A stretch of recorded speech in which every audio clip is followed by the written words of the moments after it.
Why? Because we know there is a window of the 2-year pandemic. So we're taking that into consideration, but they have to be operational at this point in time. So no ghost museums. No ghost. No ghost museums.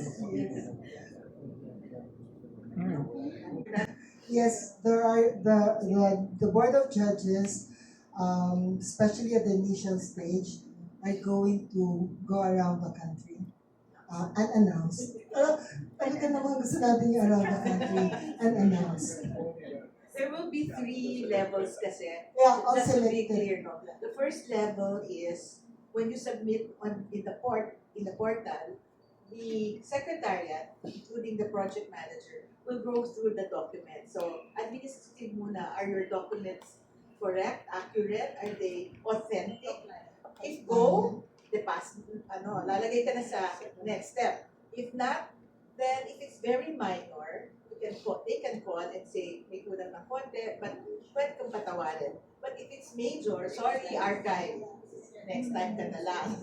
So, it then progresses to the next level, which is a prelim level.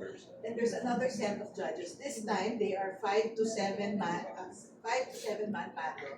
So, ang work naman yan is to shortlist all of those that were forwarded to them by the secretariat.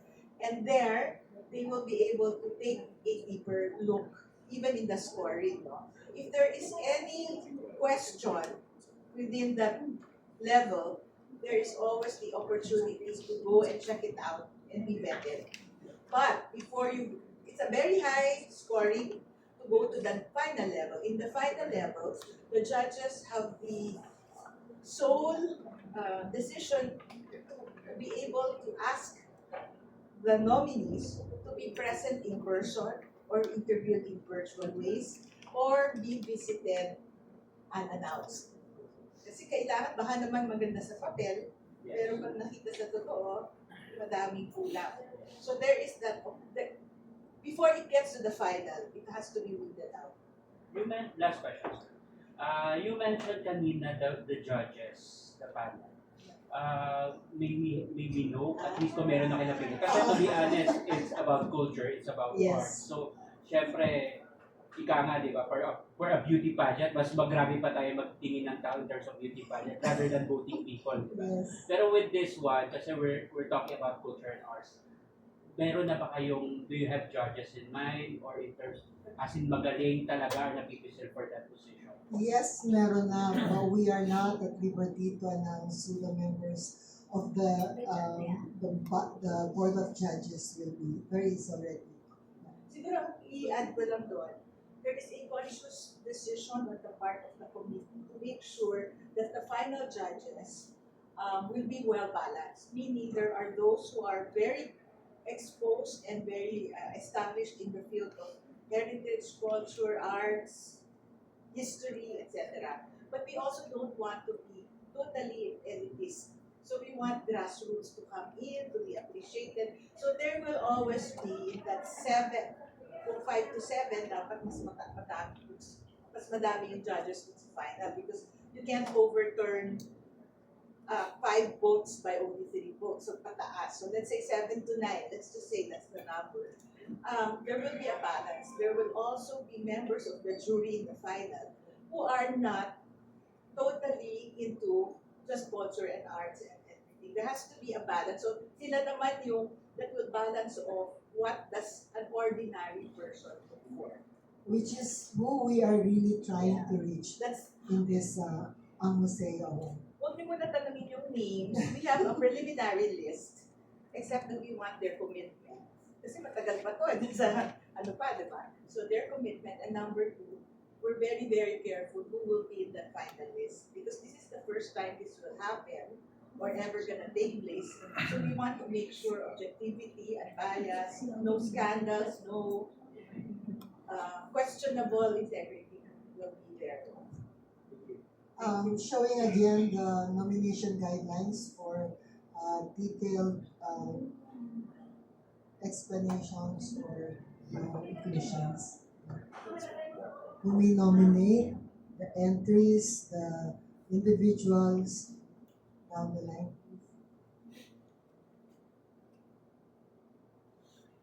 Even the number of words, the cover letter, the scoring documentation, deadline for submission, as I mentioned earlier, and then the judging process, which has a preliminary phase and then the final phase.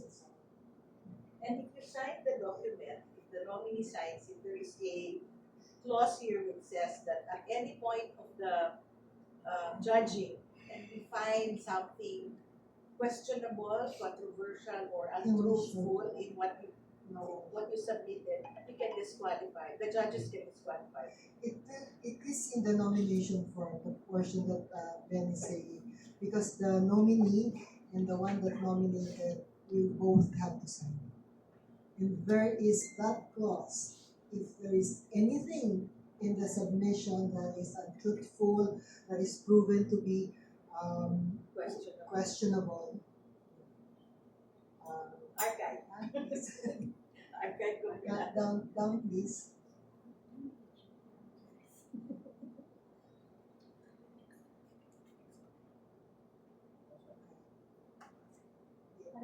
The nominee has demonstrated integrity and ethical conduct and has not been involved in any integrity or misconduct issues.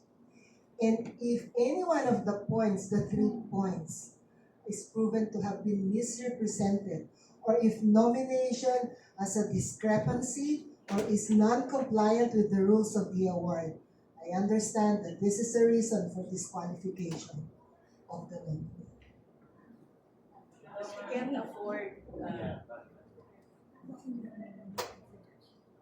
A guesstimate. yes.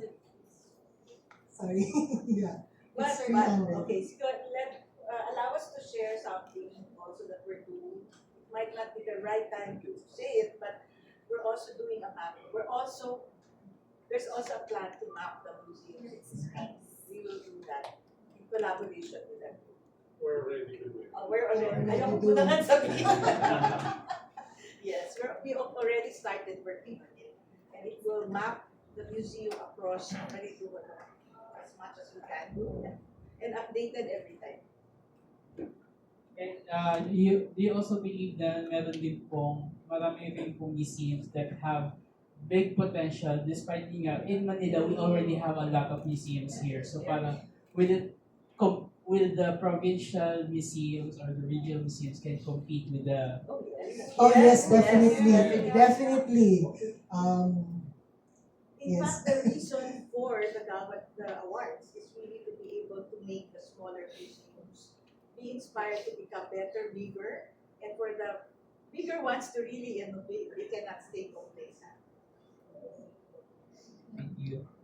I think you asked about being experiential. Yeah, the experience. Okay, if the organization or the entity is registered as a museum based on the definition of a museum by the international standards and the local standards, yes, it can.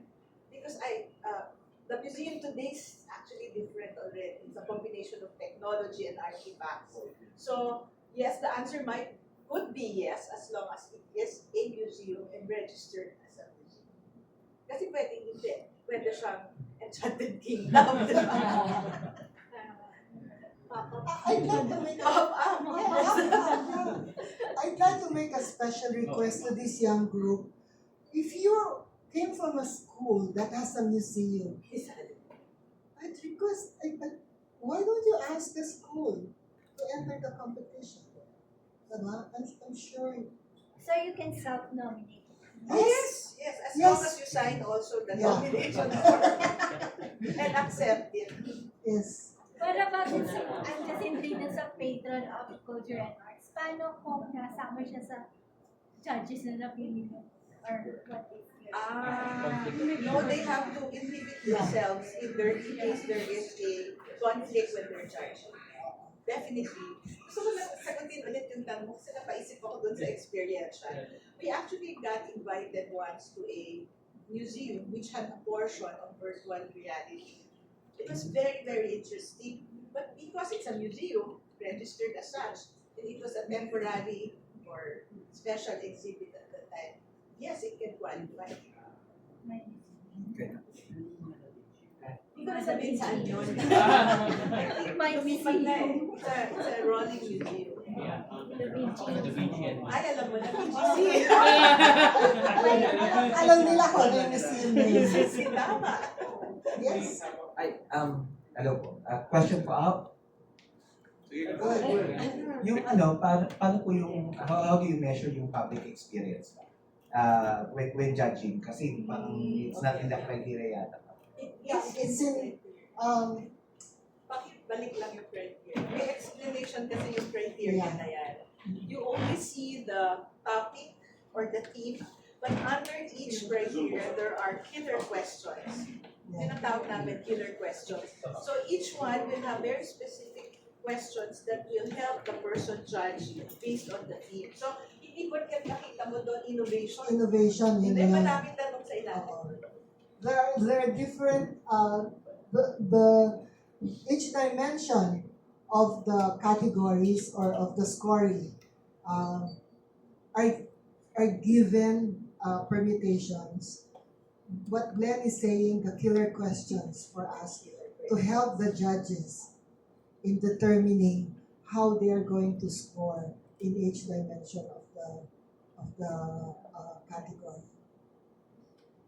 Ma'am, question po. Meron po kayong ready na database na ba ng mga museums na would qualify ba dun sa ating ang museum?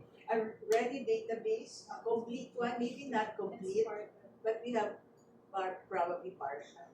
You will send invitations to this museum? Oh, Let me answer. let her answer it. Actually, since Ms. Glenn already mentioned that we're actually trying to create a digital map of all the museums that can help both museum goers and non-museum goers get to where they are all across the country, not just Metro Manila. We'll show you what to write kung magbabas ka, parang Google Maps, but more specific for the museums. We're also hoping to make it more interactive. Now, to be able to create this, you have to build a database. So this is one thing that we see also. Part of the process really is to invite the museums to update also their information. Because when you search it, not all of them have the accurate hours that they're open. Not everyone have the accurate contact details. It gets frustrating. So that's one of our projects. How do we do this? How do we reach all of them? It will be hard, but definitely we have social media. We'll announce in IG, in FB, in our pages, so that we can reach all of them. We also have our newsletters. Ever since Museum Foundation started, we have not deleted all those in their emailing list because you have to still be in the emailing list. So there are many ways to reach them. But thanks for the question. Yes, we have to update and complete that database as much as we can. Maybe an answer also to your question. Part of the campaign for rolling out this award is also reaching out to the media outside Metro Manila. So there will be, if we follow the plan right and it happens, there will be certain clusters in Visayas and Mindanao, for example, or outside Luzon. Outside Metro Manila, in key cities, with the help of the media there. So there will be mini RTPs like this. Last question po, aside from the very beautiful trophy, ano pa po yung marireceive ng mga mananalo natin? Okay, I know what the question is. Are there other incentives? Yes. The grants. It's still secret. Well, there's something we're thinking about it, but you have to understand that the best way to inspire people and work on these things like this, it's not to start with monetary giving. Kasi, di ba learning yan, you have to make them foresee the value, the ethics behind it. And then maybe later on, I'm not saying now, it could be 10 years down the road, there could be other incentives. It does not necessarily have to be cash. It could be something else. It could be a grant to that person to better their skills or to help build the museum in a better way. So there, we can go to that, but in year one, we'd like to start with the 10 first and really put the foundations in place so that we won't get all over the place and then we mess it up. We really have to be good the first time. This is the first time it will ever happen. Okay, thank you, Glenn. Before you ask your question, this answers your question on how the judging is going to be done per category. You asked about the local community, the impact on the audience of the community. All of the categories have this.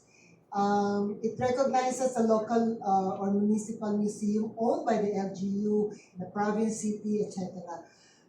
The emphasis will be on the involvement of the local community. It can be as simple as, partnership with schools, with cultural groups, social civic groups, and the rest. But the grassroots that the museum work with real impact on the ground. And if you go through the other categories, can we look at the other So categories, ito yung please? sinasabi namin killer questions. Yeah. But it's written here in statements, but in the judging, it's in a question form. So even, for example, the budgets, there's a portion on how well you use your budget. Just because you're big and have a big budget, it doesn't mean you will have a better chance of winning, because a smaller museum may have done their homework better and used their budgets more efficiently than the bigger ones. Alam naman natin yun, when you have a smaller budget, you tend to work harder. You tend to be better Yeah, in using the harder. money. When you're second, you always find a way to become number one or better. Than the already better person, the number one. Can we show just one individual award, please? So they'll have an idea on how Yes. it will be started. Here, the Individual Achievement Award or Gawad sa Natatanging Paglilingkod na Individual. Again, these are the metrics or the killer questions that we have. Must have at least 20 years of service, of work in the industry. 20 years. Hirap nun. Parang, So, lifestyle commitment, integrity, so it's also based on character. It's not just on output, it's also the character of the person. so it's not just press releases or praise releases to the person that, going to be nominated. Strong community partnerships, innovative practices, and the ability to operate effectively within the local context. All of the categories have these parameters. Yes, please. Hi, good afternoon. My name Good is Mike. afternoon. Hi, Mike. Congratulations on this. Thank you. I have a lot of questions actually. Oh my God. I'll trim it down. Okay, Um, one at a time. Yeah. I was gonna ask for the price, but I'm guessing in terms of grants and others like sustainability in the next few years, siguro, would there be like proper trainings for these museums or restoration, professional fees that you guys can assist with? Because I know this is on top of it's not about the money. Yes, it's not just a pat on the back as well or an award on the table. Pero in the long term, for these museums to stay open, they need to make sure that they achieve also whatever it is that they need to stay open for the next year, right? So aside from these, kasi yun yung mga malaking cost, trainings or I don't know, whatever it is na seminars that they need to attend to, restoration, whatever. So would there be finalized pa, right? Yes. For sure. But the answer is yes, there's a possibility. It depends on how we put the whole thing together Yeah. in the following years. But, sige, Danny will answer is. Yes, there is a grant ongoing. That will be ongoing, but I'm not at liberty to announce it. Tayo lang, sir, dito. Tayo. Walang media It's dito. yes. It's yes. It's yes. Yeah. There is. Alright, so another one is what would be the foundation's KPI or metric for success when this all ends? Okay. Okay. Not just people who signs up to be a member of Museum Foundation, not just those who sign up for newsletters, but for you guys, what is, I know for the museum group for your foundation, there's a certain KPI that you need to Yes. address, but Yes. also taking into account us, like the regular ones. Well, first of all, thank you, no, because part of the whole process, even if, well, they did show it, but the last step in the process internally Yeah. is a post-evaluation. Okay? So in the beginning, we will already agree on our KPIs. Actually, there's a page on There it, is but a page on it that we didn't I show. didn't want to show it to you. Kasi It's kami na hidden. lang yan. Like for example, one of the measures will be how many minimum number of entries for each category. That's one of the things that we're going to measure. At this point in time, is it 10, is it 5, is it 20? So those are the things that we're taking into consideration. The other thing is this awardee or is this award going to help the museum sustain the projects that they have in the future or current? Those are the things that we are looking into as a measure of success. And then there's also a that's the quality part. There's a quality part, a qualitative portion. Feedback by the nominees, those who nominated, the nominees, as well as those who won. And then we will also ask the attendees of the evening of the ceremony night to give their feedback. So there's equal and Yeah. quantity. Alright, so thank you. But I don't want to give all of the. Yeah. I get naman. So of course all of this came up because there are like some pain points as well for some museums who are not given recognitions. I think they need platforms and awareness as well on where they are located. That's one thing you guys can help with. Pero yun nga, I hope na with all of this thought in mind and award in mind is to be able to address the small museums, their main points, right? Awareness, support, may it be monetary or whatever support you guys can give. So congratulations and hope for the success of this In one. fact, I cannot also divulge. Tayo lang ma'am. But rest assured that there's a project that will also address how we can bring in more people into the But also the killer questions on this, the categories are there, you know. Yeah. For the categories, right? For us to be able to measure. But the killer question is there so that aside from they meet the categories, the answer would show how they impact that particular award, how Yeah. does it impact the person, the institution, the community in general, because at the end of the day, what we are celebrating is not just the award itself, but the greatness of the human spirit. Yeah. That's really what's behind all of this. Alright. Doktorin ko lang, doon sa matrix na yun, hindi yan one-dimensional. There are 1, 2, 3, 4, 5 columns. Yeah. Good, poor, fair, blah, blah, and then there's an equivalent scoring. So Yeah. it's not like you'll just give 30%, 5%, then no. There's a weight times the score, which will give you your last score. Alright. Thank you guys. Congratulations. Thank you. Kasi pumapasok na yung food.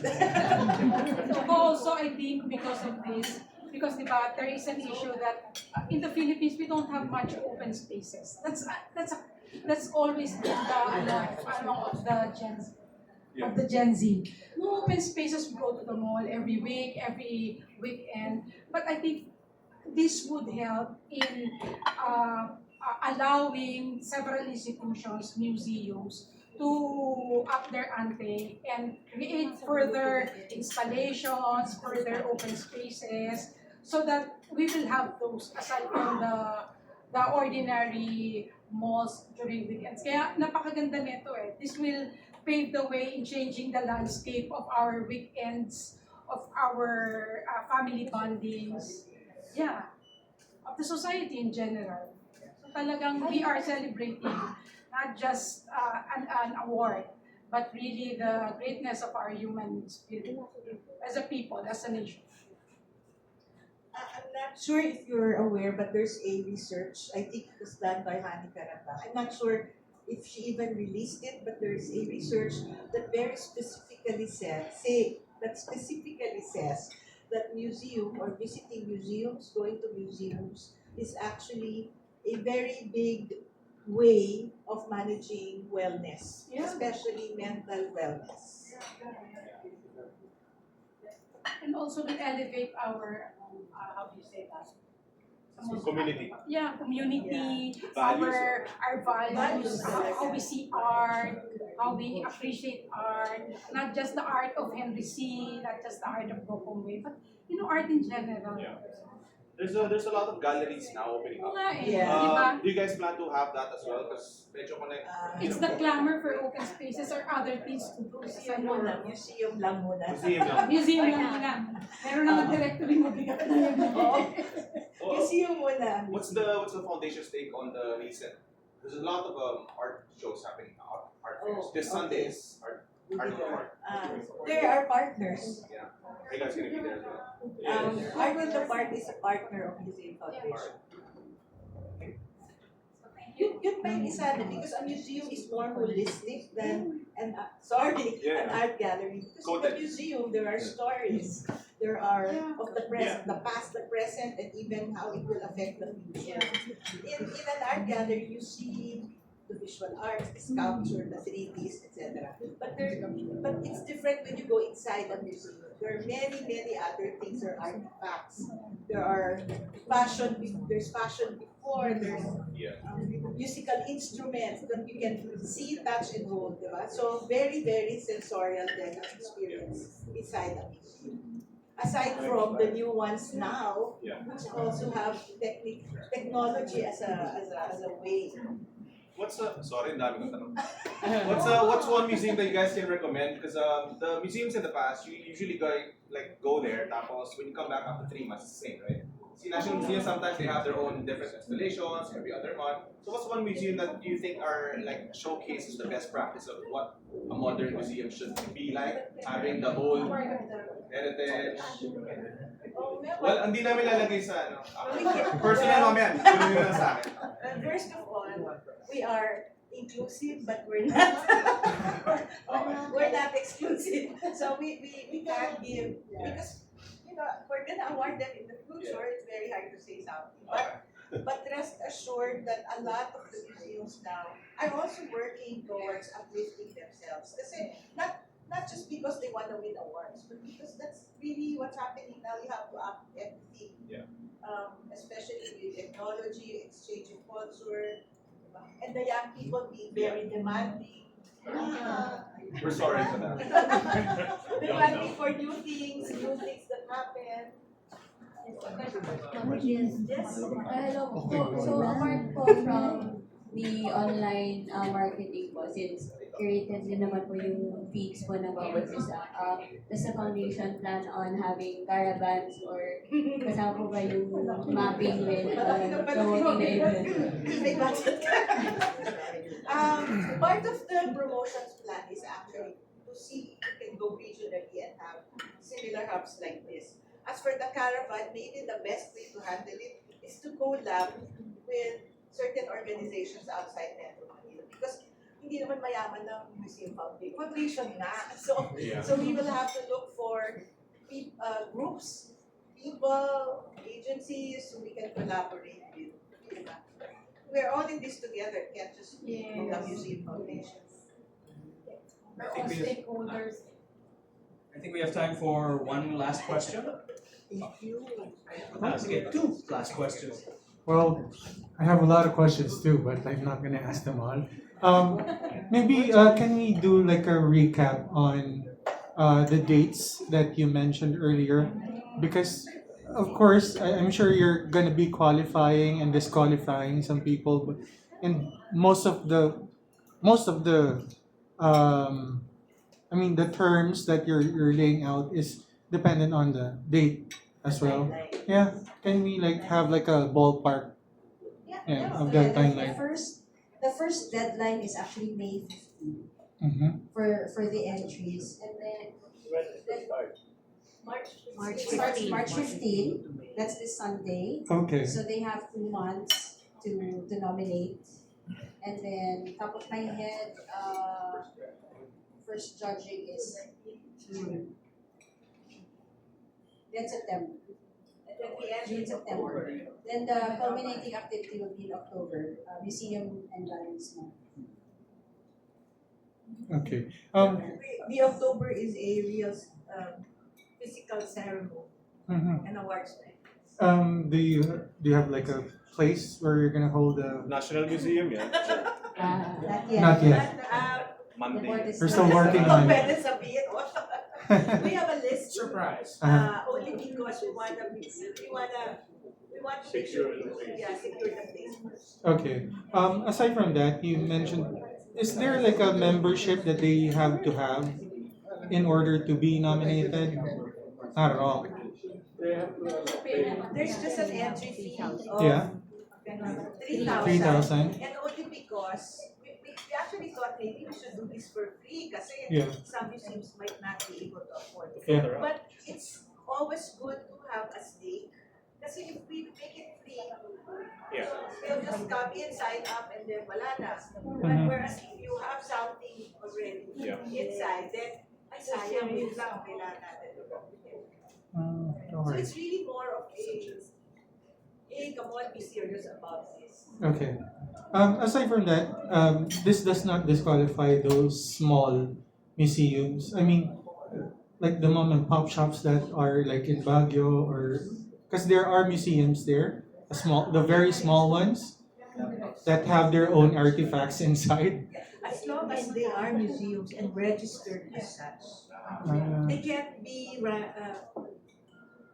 like by. So it's they like a can be there. DTI registration is So you required. really have to have registered. Because There's that's a part of the nomination, Yeah, it's or the, part- I mean, Requirements. Requirement. Eligibility. because that's also how internationally a museum is Mhm. identified or defined, and then we also have local definitions here, but Mm. mostly legal, how the legal entity goes. Mm. Because we have to have some, I can do it up today, and then after I read the award, it's done. Yeah. All right. Thank you so much. Thank you.